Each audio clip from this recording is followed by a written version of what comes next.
अस्सलाम वालेकुम दोस्तों, मैं अब्दुल रहीम ख़ान आप सभी का स्वागत करता हूं खिलाफत टाइम्स में। दोस्तों, मैं आप सबको बता दूं, कल जो सोशल मीडिया में बहुत चर्चित विषय रहा औरंगाबाद में, वो रहा राजू शिंदे का शिवसेना उद्धव ठाकरे के गठ में प्रवेश। हाँ दोस्तों, इसके साथ साथ कई कार्यकर्ता अलग अलग पार्टी के शिवसेना उद्धव ठाकरे गठ में प्रवेश किया और इसी के चलते इस विषय में सोशल मीडिया पे कई बातें चर्चित थी। कई बातें ऐसी थी जो पूछ रहे थे लोग हमसे। हमने ये बात खोलना चाहा।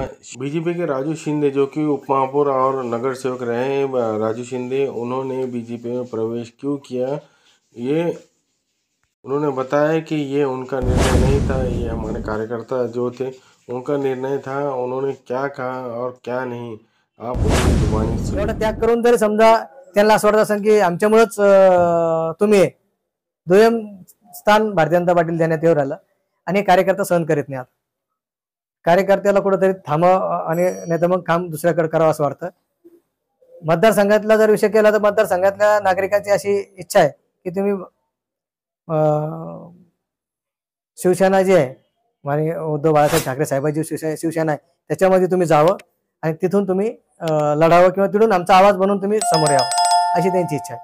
तुमच्यासोबत किती पदाधिकारी आणि किती माजी नगरसेवक? असं आहे की माझ्यासोबत 5-6 नगरसेवक आहे मी धरून, त्याच्यानंतर 2 जिल्हा परिषद सदस्य आहे, पंचायत समिती सदस्य आहे, ग्रामपंचायत सदस्य आहे, पदाधिकारी आहे, अनेक कार्यकर्ते यायला इच्छुक आहे. पण आताच नाही, टप्प्याटप्प्याने येतील सर्व.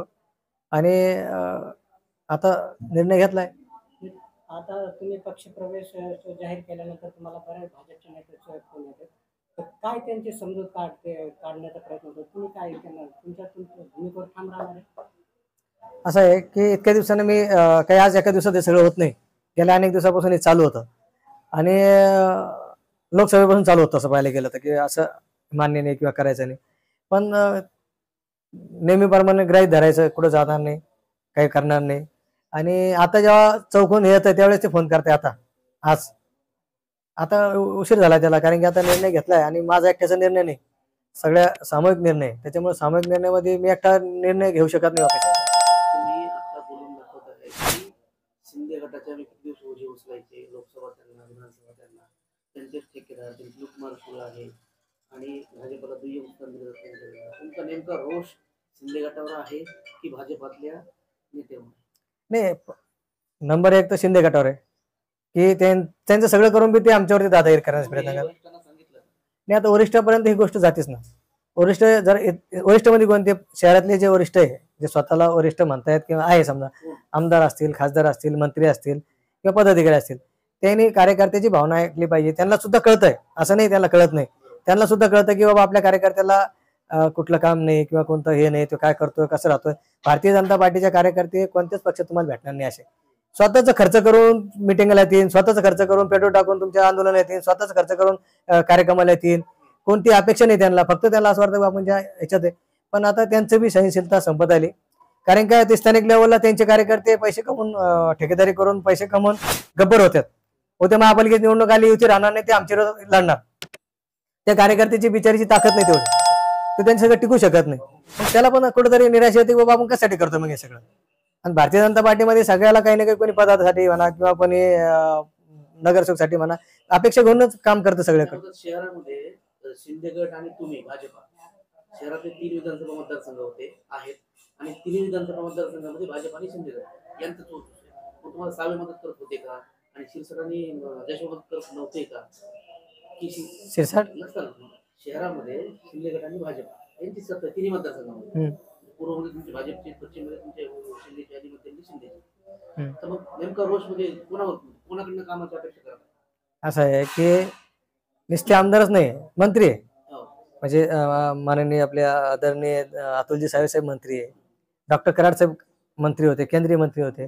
पहिल्यांदा शहराला इतके मंत्री मिळाले. तर भारतीय जनता पार्टीचे पहिल्यांदा दोन्ही बी मंत्री शहरामध्ये होते. पण जसं पाहिजे तसं रिस्पॉन्स आता पश्चिम विधानसभेमध्ये किंवा मध्य विधानसभेमध्ये साहेब काही लक्ष देत नाही. ते फक्त पूर्व मतदारसंघामध्ये देतात. डॉक्टर साहेबाला खासदारकी लढायची होती म्हणून त्यांनी आतापर्यंत डेट एंटरटेन केलं. ज्या दिवशी त्यांचं तिकीट नाही झालं, दुसऱ्याला मिळालं, त्या दिवसापासून ते कार्यकर्ते संपर्क तोडला त्यांनी. कराड साहेबांनी सुद्धा आतापर्यंत त्यांचा मला फोन आला नाही. मला रात्री त्यांनी फक्त एक मिस कॉल दिला, वापस मी फोन केला तर घेतला नाही.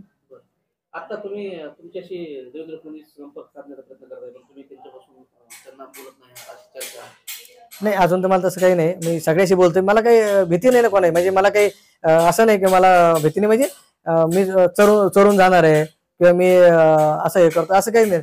मी तर त्याला भेटायला जायला तयार आहे. मी देवेंद्र फडणवीस साहेबाला भेटायला सुद्धा तयार होतो. मी भेटायला तयार होतो म्हणजे आता मी भेटेल मी, त्यांना काही अडचण नाही आहे. मी त्यांना मेसेज सुद्धा केलेले आहे की मला एक 5 मिनिटं द्या, 2 मिनिट द्या, 1 मिनिट द्या. तर त्यांनी मला जर त्यावेळेस वेळ दिला असं मी त्यांच्याकडे जाऊन त्यांना सांगून मी जाणार होतो. असं नाही की त्यांना न सांगता जायचं. तुम्ही 3 दिवसापूर्वी उद्धव साहेबांना भेटला, भेटलो मी त्यांना.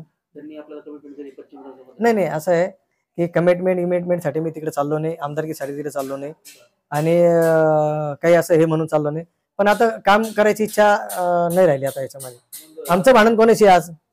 आमचं भांडण उद्धव सेना साहेबांचे, आपलं ठाकरे साहेबांच्या शिवसेनेशी आणि शिंदे गटाशी. बरं ते बी त्यांचं बी उद्धव साहेबांची जी शिवसेना आहे ते पण काही एवढं नाही, पण शिंदे गटाशी आम्ही भांडण नाही आमचं. आम्हाला ज्याचं काम नाही का तोंड नाही पाहिजे त्याचं काम करायची वेळ होते. पण कशासाठी काम करायचं तिथं?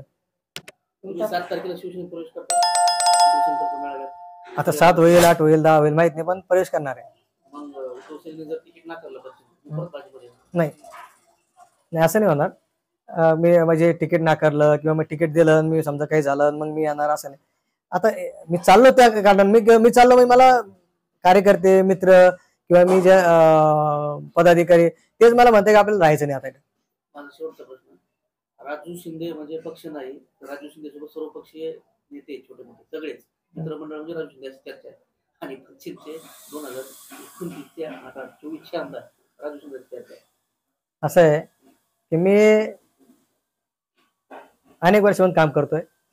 माझे सगळ्या पक्षामध्ये चांगले मित्र आहे, सगळ्या समाजाचे मित्र आहे आणि ज्यांच्याशी भांडण्याचं मी त्यांच्याशी खुलेआम भांडलेलो आहे. भारतीय जनता पार्टीमध्ये सगळ्यात जास्त भांडणारा, अंगावर जाणारा जर कोणता कार्यकर्ता असेल तर ते राजू शिंदे. आणि ज्या वेळेस वाटलं पार्टीला किंवा राजू शिंदेचा हे केलं पाहिजे तर मला ते सांगते, मी तसं करत गेलो. मी काही माझ्या मनानं काही करीत गेलो नाही, पण मला त्या काही गोष्टीचा त्रास पण झाला. तुम्ही कधी तोंडानं सांगितलं नाही, मला पार्टीने सांगितलं होतं म्हणून मी हे केलं, पार्टीने सांगितलं मी ते केलं. मी माझ्या मनानं केलं, मी माझ्यावर घेतोय म्हणून मी कोणाला असं दोष पार्टी सोडतो म्हणून मी काहीतरी अलिगेशन करा. पार्टीबद्दल माझा काही रोष नाही, पार्टीचं काही मला येत नाही. परंतु पहिल्यासारखे पार्टीमध्ये सांभाळणारे लोक राहिले नाही. तसे नाना होते, दानवे साहेब होते, बागडे साहेब होते किंवा आणखी समजा होते. आता तसे लोक नाही की जे जीव लावणारे, कार्यकर्त्याला घेऊन बसणारे, त्याचं ऐकून घेणारे. इकडे आता त्यांचंच ऐकावं लागतं. तुम्हाला त्या सोय नाही तुमचं सांगायची काही. त्याच्यामुळं ते पण एक रोष आहे किंवा सहनशीलता आहे बाबा. आता आणि असं जर चालू असलं, आता आम्ही मतदारात जातो, काम करतो, लोक म्हणते कोणासाठी काम करता तुम्ही? तुम्ही भाजपसाठी थोडी काम करताय. बरं काम करून बी त्या लोकांना बी आमची काही किंमत नाही ना. त्याने कुठे आम्हाला म्हणले की चांगलं झालं तुम्ही आमचं काम केलं. तर त्याच्यामुळं काम करून उपयोग नाही. आणि जर काम करून त्यांना ताकद मिळणार असले आणि तेच होते जर आपल्याला दाबी देणार असले, दुय्यम दर्जाची वागणूक देणार असले तर मग तिथे राहून उपयोग काय? खासदारांकडून पण दुय्यम दर्जाची वागणूक मिळते. नाही, नवीन निवडणुकीत खासदार तसं काही नाही. अजून त्यांना आम्ही भेटलो पण नाही. त्यांचं काम आम्ही नक्की केलंय. कारण की आम्ही भाजपचे, आज मी भाजपचा, आजपर्यंत मी भाजपचा आहे. मी आता राजीनामा देणार आहे थोड्या वेळामध्ये, त्याच्यामुळे ते विषय नाही. परंतु त्या खासदारचे काही याच्यामध्ये नाही. त्यांना पार्टीने तिकीट दिलं, आम्ही त्यांचं काम केलं. त्यांच्याबद्दल आमचा राग नाही, रोष नाही आणि त्यांच्याबद्दल काही नाही. पण जे स्थानिक समजा तिथले आमदार आहे किंवा समजा स्थानिक भाजपचे जे आमचे काही पदाधिकारी आहे किंवा जे आमदार मंत्री असतील, काही खासदार असतील, त्यांच्यावर आमची नक्कीच नाराजी आहे. राग नाही, नाराजी आहे. किंवा त्यांनी माझ्यासारखा कार्यकर्ता जर समजा जातोय आणि ते आतापर्यंत संपर्क करीत नाही तर मग छोट्या मोठ्या कार्यकर्त्याच्या घरी जात नाही. त्याच्यामुळं ते विषय नाही काही. ठाकरे गटाकडून तुम्हाला काही काय आश्वासन मिळालं? असं आहे की माझं काम पाहतील, माझा संपर्क पाहतील, लोकांना त्यांच्यातला राहणारा, त्यांचा जीवाभावाचा काम करणारा त्यांना आमदार पाहिजे. तो मुंबईला राहणारा आमदार नाही पाहिजे. आणि मी आपल्या माध्यमातून मी माननीय मुख्यमंत्री एकनाथ शिंदे साहेबांना विनंती करेल की आता जे आमदार आहेत तर त्यांना लवकर त्यांनी मंत्रिपद द्यावं. कारण की त्यांची इच्छा पुरी होईल. पुढच्या वेळेस मतदार इच्छा त्यांची पुरी होईल की नाही त्यांच्याकडून माहित नाही. आमदार होण्याची इच्छा पुरी होईल की नाही माहित नाही. पण आता जे आमदार आहे तर ते 3-4 महिने त्यांना मंत्रिपद मिळालं त्यांची इच्छा पूर्ण होईल. ते मी नाही सांगू शकत ना, ते पक्ष ठरवेल. पण एवढं नक्की आहे पुढच्या वेळेस पश्चिम विधानसभेमध्ये उद्धव बाळासाहेब ठाकरे साहेबांच्या शिवसेनेचा आमदार तिथं होईल. हे काळ्या दगडावरची रेख आहे. कारण की लोकांनी ठरवून घेतलेलं आहे. लोकांना अहंकार, गर्व चालत नाही. लोकांना त्यांची टीव्हीत बोलणार माणूस नाही पाहिजे, त्यांना त्यांच्याशी बोलणार माणूस पाहिजे. फडणवीस साहेबांचा फोन आला आणि केव्हा तुम्हाला भेटायला आले तुम्ही माघार घेणार? इतके मोठे माणसं, इतकं मोठं काम आहे, माझ्यासारखे चिल्लर कार्यकर्त्याला, छोट्या कार्यकर्त्याला ते कशाला फोन करतील आणि कशाला भेटायला येतील? इथले स्थानिक लोक मला भेटायला नाही आले, ते कशाला येतील? स्थानिक पदाधिकाऱ्यांसोबत तुमची नाराजी चालू आहे? नाही, नाराजी कायची, रोज संग काम करतो आम्ही. त्यांना माहिती आहे राजू शिंदे आता जाणार आहे, कोणती कोण माहिती घेत आहेत. छोटं शहर आहे आपलं, त्या शहरामध्ये लय मोठे हे नाही, लवकर कळतं काय चाललं. तर जसं तुम्हाला कळलं तुम्ही लगेच आले, तसं त्यांना कळलं नसेल का? पण त्याला असं वाटतं ते त्यांना विचार लागेल ना. परिस्थिती तशी त्यांना अग्रेसिव्ह, अंगावर जाणारा, भांडणारा आता नाही पाहिजे. जेव्हा पाहिजे होता तोपर्यंत त्यांनी ठीक आहे. आता त्यांना वाटतं की त्यांना त्यांचे लोक ऍडजस्ट करायचे, त्यांचे घरचे लोकांना हे पदाधिकारी करायचे किंवा त्यांना त्यांचे लोक ऍडजस्ट करायचे, त्यांना लोकांशी काही घेणं नाही. राजभाऊ, तुम्ही भाजप सोडणं म्हणजे शिंदे उद्धव ठाकरेंचा एक आमदार निवडून येणं नाही, तर भाजपचे 2 आमदार पडले. अतुल साहेब पडले तुमच्यामुळे. नाही, मी असं म्हणणार नाही अतुल साहेब पडतील माझ्यामुळं. ते मंत्री आहे, कॅबिनेट मंत्री आहे, 2 वेळेस ते आमदार झालेले. आता मी नाही म्हणू शकत की मी एवढी ताकद माई मी त्यांना पाडू शकतो, पण माहित नाही काय होईल. तर पण पश्चिम विधानसभा निवडणुकीमध्ये पश्चिमचा आमदार पाडणार याच्यावरच काही शंका नाही.